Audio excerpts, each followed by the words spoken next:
కావాలని చెప్పుకోవాలి కదా. దానికోసం మీరు ప్రిపేర్ అయి ఉండాలి. సో ఎన్ఎస్ఎస్ అన్నీ ఉంటాయి.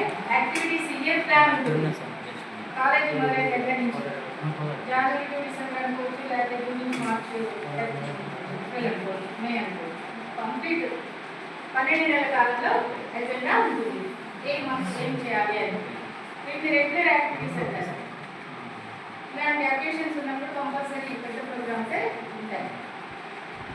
లేనప్పుడు రెగ్యులర్గా డే క్యాంప్ అని కాలేజీలో చెప్తారు, తీయించడం, ఇలా చెప్పాలి కదా. అన్ని పరిశుభ్రతకు సంబంధించినవి, ఇతరులకి సేవ చేయడం, ఇతరులకి సేవ చేసే మనకి కలిగించుకోవడానికి ఒక అవకాశం.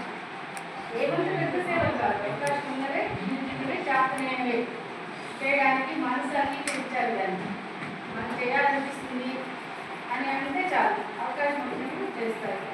అందుకోసం ఎన్ని కూడా మనిషి యొక్క తత్వాన్ని